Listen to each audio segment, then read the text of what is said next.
batting well is one of the most satisfying skills in cricket. There's nothing better than hooking that quick delivery to the boundary or playing a classic front foot cover drive for 4. Two of the guys who have managed to master all the strokes in the coaching manual are Ricky Ponting and Michael Slater.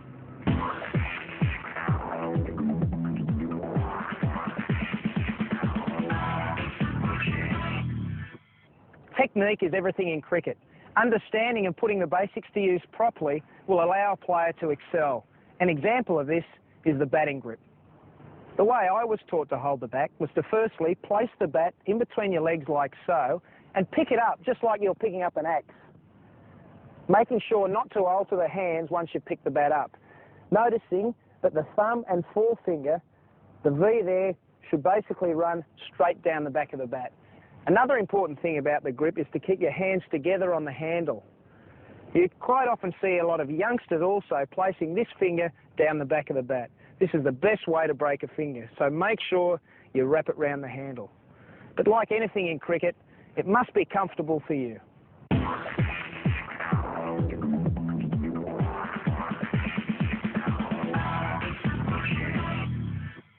Getting the simple things right in cricket will allow you to play to your best.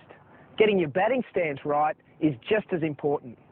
My batting stance, I basically have my feet about shoulder width apart with my weight on my toes, which allows me to move my feet freely and quickly, and I place the bat behind my back toe.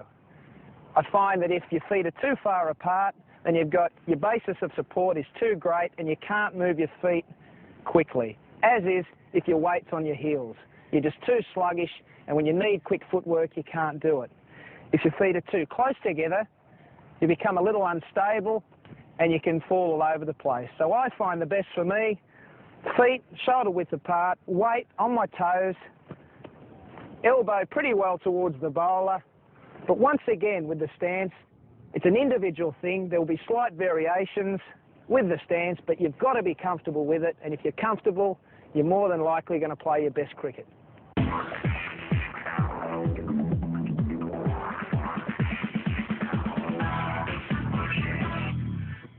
Just as important as playing a shot is leaving one alone, and this includes getting out of the way of a delivery that could hit you. But simply ducking and moving isn't the best way to go about it. If you fail to keep your eye on the ball, then you run the risk of being hit, or even getting out if the ball does something that you don't expect. There are a number of ways of doing this. You could sway out of the way towards the leg, keeping your eye on the ball and keeping your hands and bat down. Or else you could duck under it. Just don't be tempted to leave your bat in the air, as it becomes a target for the bowler to hit and present a catch. The most important thing is to keep your eye on the ball right out of the bowler's hand, allowing the batsman to make an early judgment as to whether he's going to play the ball or let it go. Well played again. Under the 43.7. Robert Key is a good back foot player.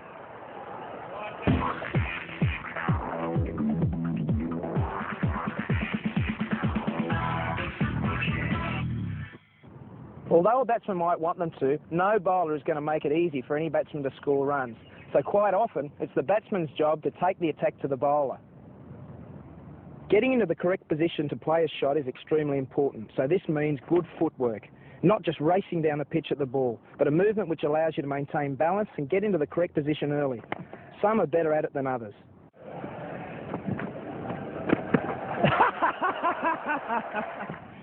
A good way to practice the correct footwork is to place the ball 3 paces down the wicket and concentrate on getting your front foot to it as quickly as possible. Remember, make a big commitment onto the front foot. Oh, what a shot. That's a red-hot off drive. Crushes into the rope. 4 more. Great shot. Coming into position very quickly. Of course, the good players make it look easy, but only through constant practice in the nets will you get it right. Matthew Hayden has absolutely hammered that into the crowd, nearly collected one of our cameras.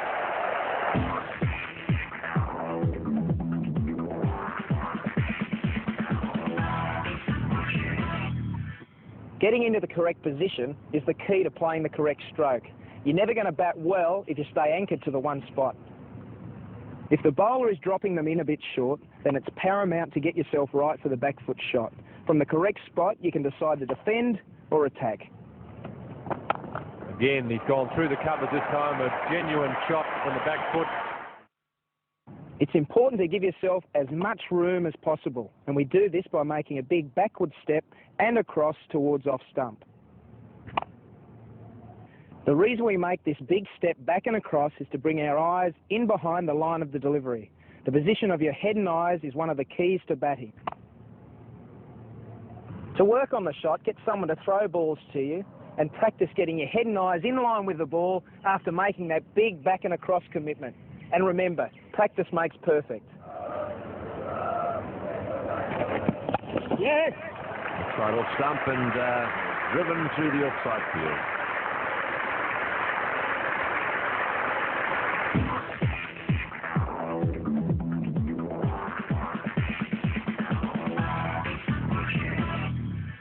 The front foot shot is the one that symbolises an aggressive gesture from a batsman.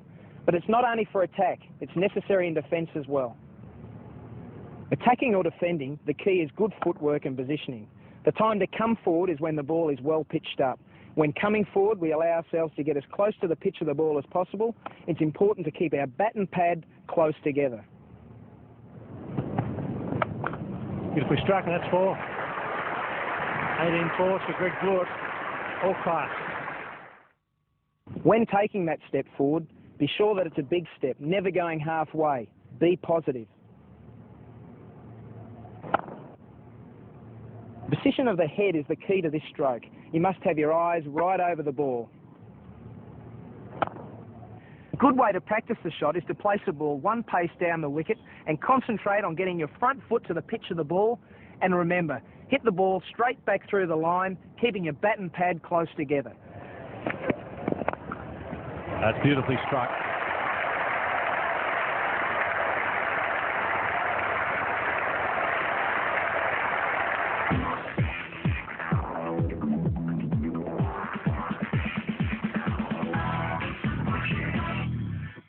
You can't win a cricket match without scoring runs, and to score runs, you must play shots.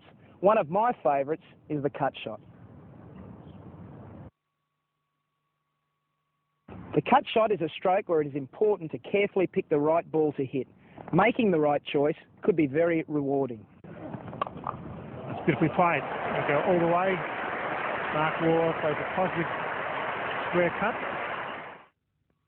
The cut shot is played to a ball which is pitched short and wide of the off stump. And to play it well, you must get yourself into the right position.